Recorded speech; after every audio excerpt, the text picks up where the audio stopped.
Think forward. Think Research Channel.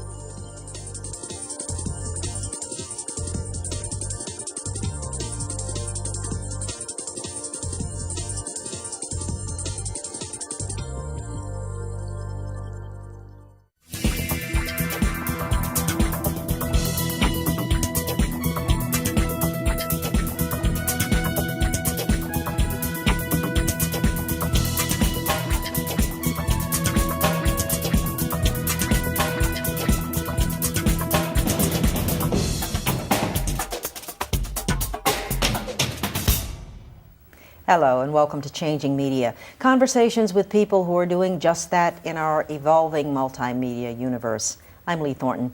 Several years ago, on air, I asked one of today's guests to define the word blog, weblog. Since that time, bloggers have taught the meaning of the word to just about everyone who uses the internet anywhere in the world. Blogging is the internet's fastest growing communications phenomenon. It's so big that some analysts think the practice may be breaking the hold of mainstream news media. I'll talk about that and a lot more with Jan Schaffer, Executive Director of JLab, the Institute for Interactive Journalism. JLab helps newsrooms, educators, and communities use innovative technologies to develop new ways for people to learn about public issues. Joining us is Chris Harvey, who teaches online journalism and directs an award-winning online student news publication. Blogging began as a means of individual expression that led to public discourse. Then things really got going as the tentacles of this revolutionary form of communication reached into American politics, industry, and traditional news practices. We'll talk about where things are now and what the future might hold. First, this report. He's posting about a recent statement that Dick Cheney made, and as I say, we're a left-wing blog, so he's talking about how ridiculous this statement is. In the vastness that is cyberspace is the blog, an emerging form of opinion journalism that's grown in popularity and has mainstream media taking notice. A recent survey found businesses spending $50 to $100 million this year on blog advertising and marketing. I think the mainstream media is going to transform blogging as much as blogging transforms the mainstream media. Henry Farrell is an assistant professor of international relations at George Washington University. He's also a blogger who, along with several others, publishes academic information and commentary on his blog, Crooked Timber. This is the Crooked Timber blog. By and large, I think the reason why journalists read blogs is because they provide new and interesting points of view on existing information. News organizations monitor blogs and report on them to their viewers and readers. Journalists use blogs to offer a new spin on a story. If you measure blogging against other forms of opinion journalism in the US, I don't think that bloggers are any better or any worse than the guys than Tucker Carlson, say. And in some cases, I think they're actually considerably better. A blog, most of the blogs are probably better than, just gossip off the street. But, there are some blogs that really are trying to break news. David Shapinski is a former network television news journalist. He's still a journalist, only today he reports news and information on his website, pingnews.com. A lot of what's on the site, I would say, is my opinion. But it is my opinion, I hope, more in the way of news analysis. I rely on information from what I consider to be reputable sources. Those sources may be newspapers, Washington Post, New York Times. They may be government publications. What I think is more interesting about blogging is the fact that it's this vast, distributed, collective conversation which is happening. Political punditry is not the only conversation on the web. We've got posts on cities and architecture, European politics, family life, food and drink, globalization. So, and more and more and more. Is blogging taking over the world or the news world or what, Jan Schaffer? I don't think it's taking over, but I think it's an incredibly significant development in the whole venue of participatory journalism, participatory news and information, and a culture of contribution, if you will, in which people want to be able to have a role or have a say. And it's kind of a powerful say. We've seen instances such as that of Dan Rather, of Eason Jordan of CNN, where in fact blogging has affected news and newsmakers, created news and affected news people, if you will. Certainly, there have been a lot of instances where bloggers have set the agenda, and that's something that mainstream journalists before were doing primarily. In the Dan Rather case, he produced a story last fall about the presidential elections, talking about President Bush and insinuating that Bush had used influence to stay out of the draft and to have cushier treatment in the National Guard, and relied on some documents that bloggers later questioned as being authentic, and put a big, we really had to go and look and see if those were forgeries or not, and so Rather ended up stepping down. So in that case, yeah, bloggers had a big role in a big presidential election. And that's a big story, but to what extent is blogging affecting traditional mainstream news media? I think in two ways. It's allowing individual expertise to come to the front of the field on particular news stories. And we saw that with the Rather story. People who were experts about type fonts and typewriters could weigh in with their knowledge. And so blogging helps you do that. We also find, though, that it helps both hold journalists accountable and as well as public officials accountable. So in some cases, it's both watchdogging the news and watchdogging officials. And I also think it's pushing journalists to be more responsive to regular people. You can't avoid what people are saying anymore. It's in your face. And it's forcing reporters to be a little more transparent, to show how they're getting at their stories, where the documents are coming from, how they're sourcing. And frankly, I think it's helping sometimes to make them a little conversational in the way they write their reports, because blogging is very much a conversation online. To what extent are journalists, mainstream, traditional journalists, worried about this phenomenon, which is increasing? I would say a few years ago, a lot of traditional journalists were worried that they were going to be confused with bloggers, and that their reporting was going to be confused with a lot of sort of the opinionated information that was being put out in blogs. But I would say in the last few years, it's shifted a lot, and traditional journalism sites have embraced their own staffers as being bloggers for their sites. The Post website now has about a dozen different blogs operating on the site, and a year or two ago that wasn't true.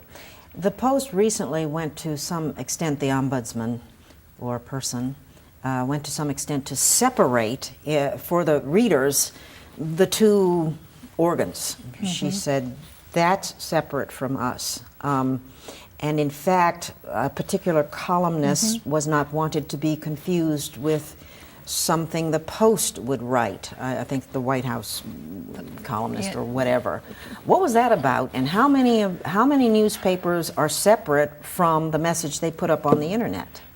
Just a little point of disclosure, I used to work at the Post site, and Dan Frumpkin, who was a columnist / blogger for the website, was described in this ombudswoman's column.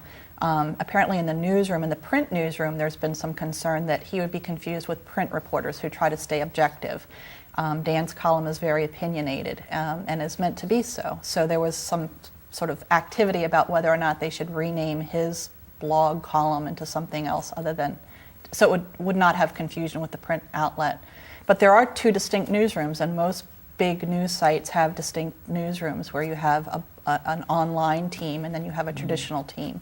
And the online journalism team for the Post is separated by a river. They're not even located in Washington, they're in Virginia. And they're their own company and their own staffs. But they don't often distance themselves, do they, from the online version? When they launched on the web in '96, they really did. They had an editor who wanted to be seen as a separate entity, but they quickly sort of regrouped and decided that we are the Post and we want to be seen as the Post online. And they go to great lengths now to have liaisons that interact between the newsrooms and make sure that what they're putting on the website represents the sentiments and the reporting values of the Post. So print is in the position of playing both ends against the middle. If this thing with the internet is going to work, they're covered. And if it doesn't, here's the newspaper over here. Is that? Well, I don't know that that's quite true. I think that it's not an either or, it has to be an and. And I think that if you look at large news operations, they have separate internet operations like the Post does, and separate staffs and separate beat reporters. But if you look at regional newspapers, it's not always going to be separate, and pretty much the newspaper reporters are going to be the online sites reporters as well. And what you're really trying to do is create many entry points for people to get information. People who won't sit down and read a paper front to back every day may graze on it, may go to work and get it online, may listen to some radio announcer reading the headlines as well. You need as many different entry points as possible. And I think these newsrooms view their web presence as complementary versus competitive. You know, they're putting up the TV product or the print product, and then they're enhancing it and doing all kinds of interactives and multimedia that you wouldn't see in the traditional arm of that product. So they're hopefully not competing with each other. At least one Virginia newspaper has gone to, and none of us have seen it, I don't think. I don't know if, Jan, if you've seen it, little newscast, fast-moving newscast. Roanoke just launched Yes. that a couple of days ago. Yeah. I mean, the jury is So, out the as to jury's how out. effective they will be, but it's another entry point for helping people and hopefully younger readers access some news. Will there be a point when there are reports, theories, that the newspaper may eventually find its way to some kind of flexible, comfortable, portable device on which people, you kind of take this thing to your comfy chair and read it instead of a newspaper? Are we going to see that in our time? Those exist right now. They're not widely used. There are all kinds of experiments going on with them. Personally, I don't see it as terribly useful. I can't imagine lugging one more thing around. I can get the newspaper online. I can get it on my cell phone. I can get it many other ways. I don't want another device. I agree, and I think the key is that news is becoming more and more electronic, and how it evolves in 10, 20 years, I couldn't predict, but I think print isn't going to go away in my lifetime, but I think that the readership is going to diminish as people look to both the internet and to TV and interactive TV as it evolves to read about what's going on in the world, or to listen and watch what's going on in the world. We can't deny that there is some rather frenetic activity, if not concern, if not activity around how fast technology is moving, how fast the internet is moving. Newspapers are in fact losing readership like crazy. When we see Wolf Blitzer with that great big screen behind him and they go to the internet as a regular feature, are they trying to tame the monster before it eats them? I mean, what's going on with how, in your opinion, mainstream journalism is handling these developments? Well,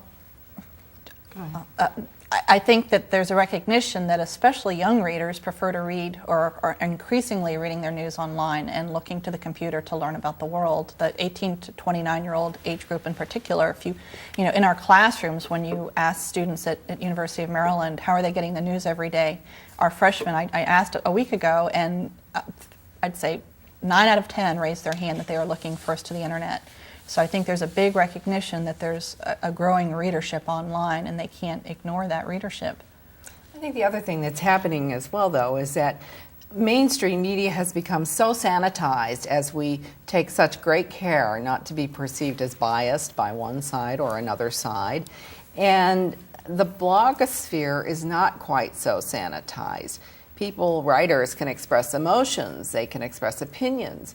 They can call a lie, and mainstream journalists don't feel comfortable doing that quite yet. So it's another dimension to a news report that you can add without yet kind of abandoning those journalism conventions that we hold dear. Do you think there will come a time when the internet and the blogosphere will affect mainstream journalism to the point where they will be calling a lie a lie? Well, maybe mainstream journalism ought to consider whether it should call a lie in some instances rather than a he said, she said story that's a stenographic exercise. I mean, that's what I meant. Are they going to push mainstream journalism to places it has not traditionally gone. They may push it. I would hope that mainstream journalism would get there on its own 2 feet first, personally, but it may not. And I think already the effect is you're seeing a lot more analysis in some of the mainstream organizations. If the internet's going to have 24/7 news, it's updating all the time, what can the paper or the TV stations do differently? Well, the papers can certainly do more depth and analysis, and you're seeing that on a lot of front pages now. They're not just reporting breaking, he said, she said. They're taking a step back and analyzing and doing a deeper look. Chris, a moment ago you mentioned young people, and you do teach at the University of Maryland. What are you teaching them to keep these prospective journalists up with the technology? Well, keeping up with the technology, I have to say, is very tough because it's changing all the time. But we can teach students to be unafraid of technology, which we do when we teach all of our courses, and especially the online journalism courses. We're introducing them to new tools that they may never have seen or worked with before. And I think once you've tackled a few, you can tackle a lot. More importantly, though, we're teaching them values, and we want to instill in them something that not all bloggers embrace, in that we like to see stories presented that have been fully reported and factually reported and hopefully fairly and objectively reported. So we're still emphasizing sort of the gathering techniques and the digging techniques first. We have the sense, certainly I do, that there's all of this going on and that it's having profound effects throughout our society, but that journalism somehow is being affected more than other professions. Is that right or wrong? I think journalism is being affected, but in part it's been a little slow out of the gate to adapt to some of the new technologies and very constrained by old habits and old routines. And I think that it's kind of a catch-up game right now for a lot of journalism. I was about to say, is it catching up? It is. Well, time will tell.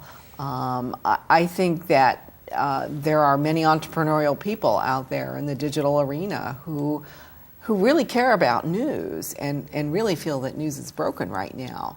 And they have the capacity to develop other ideas that can give us news and information. Whether it will be in the same construct that we call journalism, I don't know. But I think it's a wake-up call for legacy media. Well, I was going to say the other thing that's kind of fun and interesting about blogs, that they're not all political. Many of them, they're very niche a lot of times, and the beauty of them is that it's people interacting with people. They allow for users, readers to interact with each other, and you'll see some of these develop around topics. Somebody who's got cancer, and they'll blog about their cancer, and lots of other people who have fought the same battle will come online and offer support and tips and suggestions. And so it's definitely not just journalism that it's affecting real people in real ways.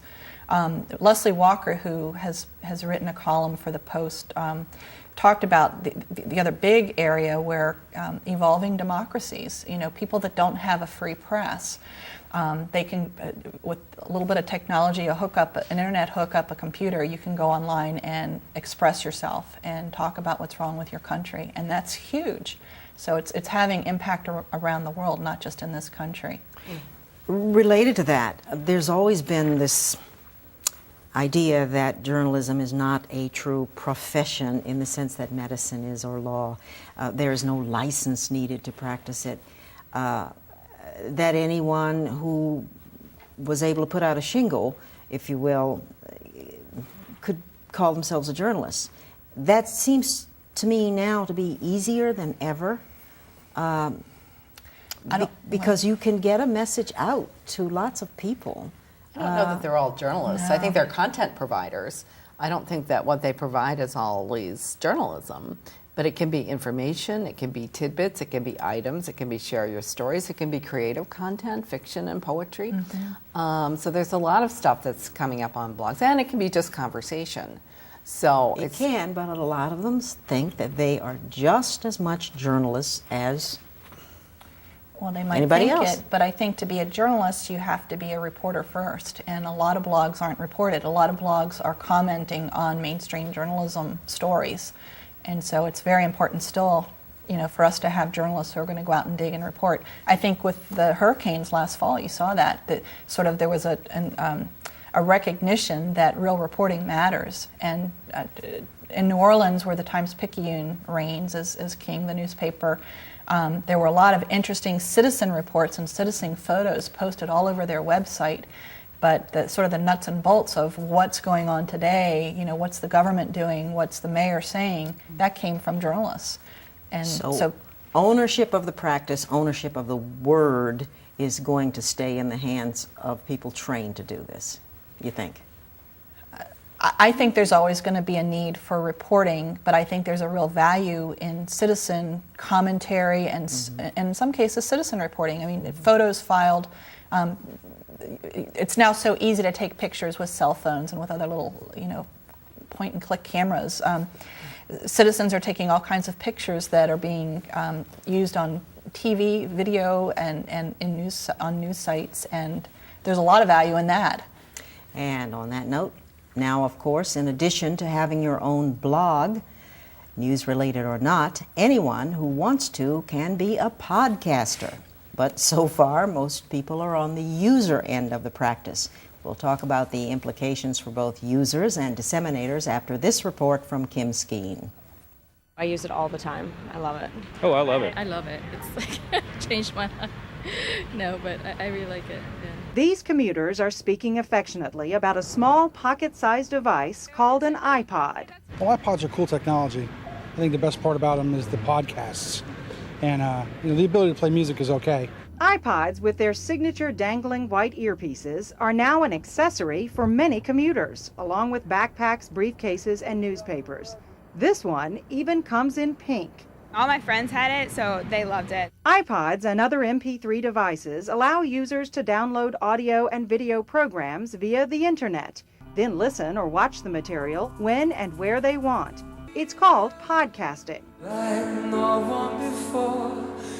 I usually download music, but I've recently started downloading podcasts, primarily just some shows that I like on NPR. This Week in Technology. And I download it every Monday morning.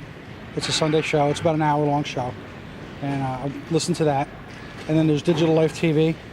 So, there's lots of options. You can get pretty much anything in a podcast now. I admire people that do that. I'm just not as technically savvy as I think other people are, so I'm learning. It's radio by subscription, on demand when you want it. Movies, music videos, news radio, and TV shows are all now available for podcasting.